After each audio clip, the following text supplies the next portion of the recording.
कहानी की शुरुआत में हम एक परिवार को देखते हैं जो अपनी क्रिसमस की छुट्टियां बिताने थाईलैंड आते हैं। इस परिवार में हेनरी और उसकी पत्नी मारिया थी, जो अपने तीनों बेटों सिमन, थॉमस और लुक्स के साथ आए हुए हैं। वे लोग थाईलैंड के एक शहर के 5 स्टार रिजॉर्ट में रह रहे थे, जहां से उन्हें महासागर का काफी सुंदर नजारा दिखाई देता था। अब यहाँ पर 2 दिन बीत जाते हैं और इस बीच हेनरी सबको क्रिसमस गिफ्ट भी देता है। आज वो बाप बेटे पूल में खेल रहे थे और वहीं मारिया पास बैठी किताब पढ़ रही थी। तभी अचानक हवा चलती है और किताब का एक पन्ना उड़ जाता है, जो कुछ दूर लगे शीशे से चिपक जाता है। मारिया उस पन्ने को लेने जैसे ही जाती है, उसे भूकंप का एहसास होता है। तभी हवा में पंछी उड़ने लगते हैं और दूर से आ रही एक समुद्री लहर पेड़ों को तोड़कर आगे बढ़ती है। इससे पहले कोई कुछ कर पाता, एक भयानक सुनामी इन्हें पकड़ लेती है। हेनरी अपने दोनों बेटों थॉमस और सिमन के साथ था, वहीं लुक्स और मारिया अलग अलग थे, जहां सभी इस तबाही का शिकार हो चुके थे। अगले ही पल हम मारिया को एक पेड़ को पकड़े देखते हैं। वीडियो में आगे बढ़ने से पहले मैं आप सभी से रिक्वेस्ट करता हूँ, आप लोग वीडियो देखने के साथ साथ चैनल को भी सब्सक्राइब कर लिया करें। आपके एक सब्सक्राइब से मुझे बहुत मोटिवेशन मिलती है। जहाँ ये सुनामी अपने रास्ते में आई हर चीज को बहा ले गई थी, उसी समय उसे लुक्स की आवाज आती है, जो सुनामी में बह रहा था और अपनी माँ को देखकर उसे आवाज देता है। मारिया बिना सोचे तेज बहाव में अपने बेटे की तरफ बढ़ती है, जहाँ पानी अपने साथ ना जाने क्या क्या लेकर चल रहा था, और इसी बीच वो घायल भी हो जाती है। ये दोनों एक मैट्रेस के सहारे एक दूसरे को पकड़ने की कोशिश भी करते हैं, मगर पानी की रफ्तार ऐसा नहीं होने देती। मारिया तो जैसे तैसे खुद को धीरे कर लेती है, मगर लुक्स आगे जाने लगा था। वहीं हम देखते हैं कि एक और लहर उसकी तरफ आने लगी थी और लुक्स भी उसमें फंस जाता है। अब क्योंकि सुनामी में बहुत कुछ बह रहा था, इसलिए लुक्स के साथ चीजें टकराने लगती हैं, जिसमें वो घायल हो जाता है, लेकिन वो फिर भी किसी तरह सबको सर्वाइव कर ही लेता है। तभी उसे अपनी माँ भी दिखाई देती है, जो काफी घायल हो चुकी थी और कचरे के एक ढेर के पास रुक जाती है। ये दोनों एक दूसरे की तरफ बढ़ते हैं और इस बार मारिया अपने बेटे को पकड़ लेती है, जिसके बाद वो एक पेड़ का सहारा लेकर पानी के रुकने का इंतजार करते हैं। जैसे ही पानी रुकता है, हम उन्हें एक खेत में देखते हैं, जहाँ से वो आगे बढ़ रहे थे, क्योंकि इस तरफ पानी कम था। तभी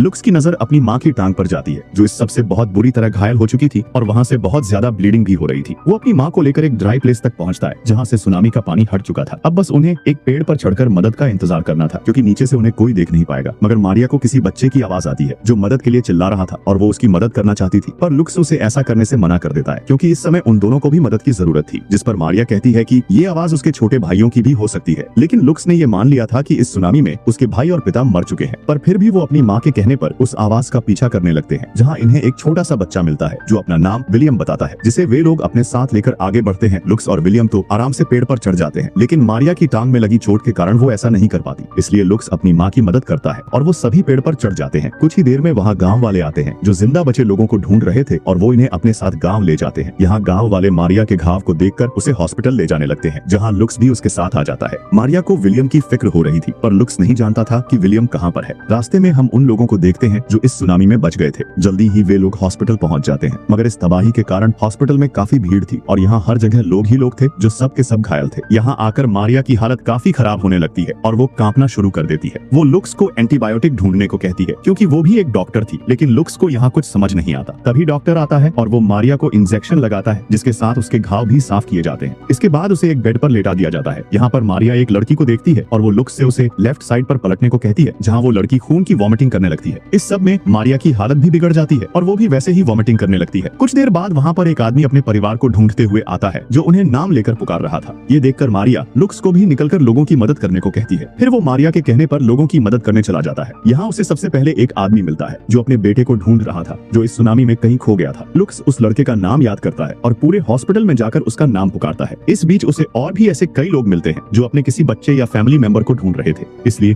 वो सभी का नाम एक पेपर पर लिख लेता है। आखिरकार उसकी मेहनत से उसे वो लड़का मिल जाता है, जिसके पिता उसे सबसे पहले मिले थे, और वो जाकर उस लड़के के पिता को बुला लाता है। इन दोनों बाप बेटों का प्यार देखकर उसे काफी खुशी होती है, लेकिन साथ ही अपने पिता को खो देने का दुख भी था। जिसके बाद वो अपनी माँ के पास जाने के लिए भागता है, लेकिन जब वो उस वार्ड में पहुंचता है जहाँ मारिया को रखा गया था, तो उसे यहाँ उसका बेड खाली दिखता है, जहाँ अब किसी और को लिटाया जा रहा था। लुकस ये सब देखकर काफी डर जाता है और शोर करने लगता है। तभी एक नर्स आती है, जिस पर वो बताता है कि यहाँ मेरी माँ थी, मगर अब वो यहाँ पर नहीं है। नर्स उस बेड पर लगी प्रीवियस पेशेंट की फाइल चेक करती है और लुक्स को अपने साथ चलने को कहती है, जहाँ वह उसे एक बच्चों के वार्ड में ले आई थी, जिस जगह लुक्स की तरह और भी बच्चे थे, जिनके पेरेंट्स कहीं मिल नहीं रहे थे। नर्स लुक्स से उसके किसी फैमिली मेंबर के बारे में पूछती है, जिससे वो कांटेक्ट कर सकते हैं। वो बताता है कि मेरे एक ग्रैंडफादर हैं, लेकिन उनका नंबर मुझे याद नहीं है। वो नर्स से स्टिकर में उसका नाम इंग्लिश में लिखकर वहाँ से चली जाती है। इन सब चीजों से वो काफी डर जाता है क्योंकि उसे लगने लगा था कि वो शायद अपनी फैमिली में अकेला सर्वाइवर है और अब उसने अपनी माँ को भी खो दिया है। यहाँ दूसरी तरफ हमें हेनरी नजर आता है जो अपनी पत्नी और बेटे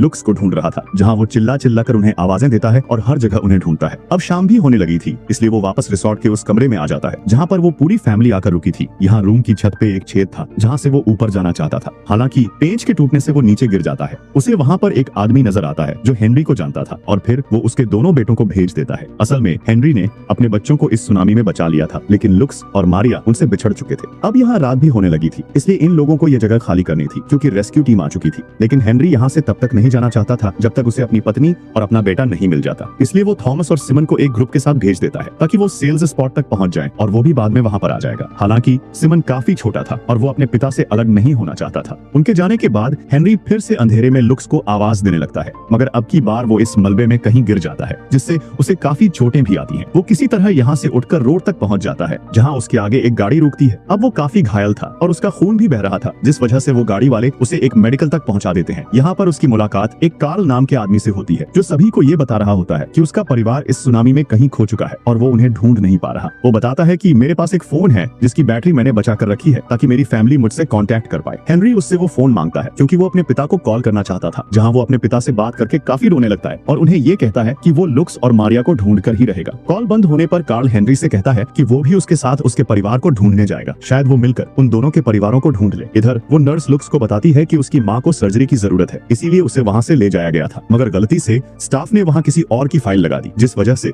उसे मारिया को ढूंढने में काफी देर हो गई। मगर साथ ही वो ये भी बताती है कि उसकी माँ की सर्जरी अभी तक नहीं हुई क्योंकि उसका काफी ब्लड लॉस हो चुका है और बिना सर्जरी के उसके सर्वाइवल चांसेस काफी कम है। वहीं दूसरी तरफ हम कार्ल और हेनरी को देखते हैं जो जगह जगह अपनी फैमिलीज को ढूंढने की कोशिश कर रहे थे। ना तो उन्होंने कोई डेड बॉडी छोड़ी थी और ना ही कोई फैसिलिटी, यहाँ तक कि वो दोनों इस सिटी के सभी मेडिकल कैंप्स और हॉस्पिटल्स में जाकर अपनी फैमिलीज को ढूंढ रहे थे। इस बीच हेनरी को वो महिला नजर आती है जिसके साथ उसने सिमन और थॉमस को भेजा था, जहाँ वो महिला उसे कहती है कि कोई उसके बच्चों को अपने साथ ले गया है, यानी अब हेनरी ने सिमन और थॉमस को भी खो दिया था। पर यहाँ उस महिला का मतलब दरअसल रेस्क्यू टीम से था जो बच्चों को बचा रही थी। वहीं दूसरी तरफ मारिया की हालत काफी खराब हो रही थी, इसलिए वो लुक्स से पानी लाने को कहती है। वहीं हेनरी और कार्ल भी उस हॉस्पिटल तक पहुंच जाते हैं जहाँ मारिया और लुक्स थे। ये शायद आखिरी हॉस्पिटल था, इसलिए हेनरी अकेला ही आगे जाता है क्योंकि कार्ल ने हिम्मत खो दी थी। यहाँ हैंड फ्लोर पर लुक्स आसपास ही था, मगर वो एक दूसरे को देख नहीं पाते और हेनरी मारिया के बेड के पास भी पहुंच जाता है, लेकिन वो मारिया को देख नहीं पाता। बाहर एक बच्चों से भरी हुई गाड़ी आकर रुकती है जिसमें सिमन और थॉमस थे। हेनरी भी हिम्मत हारकर यहाँ से जाने लगता है, मगर लुक्स दूर से उसकी टांगें देखकर उसे पहचान लेता है और डैड डैड चिल्लाते हुए उसके पीछे भागता है। लेकिन हेनरी हॉस्पिटल से बाहर निकल जाता है। यहाँ पर इतनी ज्यादा भीड़ थी कि किसी का किसी को ढूंढ पाना इम्पॉसिबल था। लुक्स अपने पिता को ढूंढते हुए अपने भाइयों के पास से भी गुजरता है। उसे यहाँ पर अपने पिता कहीं दिखाई नहीं देते, जिस पर वो फ्रस्ट्रेट होकर पूरी जान से अपने पिता को आवाज देता है। ये आवाज सिमन और थॉमस सुन लेते हैं और लुक्स लुक्स कहकर अपने भाई की तरफ भागते हैं। यहाँ पर इन भाइयों के मिलने वाला सीन काफी इमोशनल था। तभी लुक्स की नजर अपने पिता पर जाती है जो इन्हीं की तरफ आ रहे होते हैं क्योंकि उसने लुक्स की आवाजें सुन ली थी और फिर एक तरह से इस फैमिली का रियूनियन हो जाता है। वहीं कार्ल ड्राइवर से कहता है कि अब उन्हें चलना चाहिए क्योंकि हेनरी के लिए रुकने की कोई जरूरत नहीं है। लुक्स हेनरी को बताता है कि उसकी माँ भी यहीं पर है, जिसके बाद वो मारिया से मिल जाते हैं। अपने परिवार को एक साथ देखकर मारिया को लगता है कि शायद वो इस वक्त में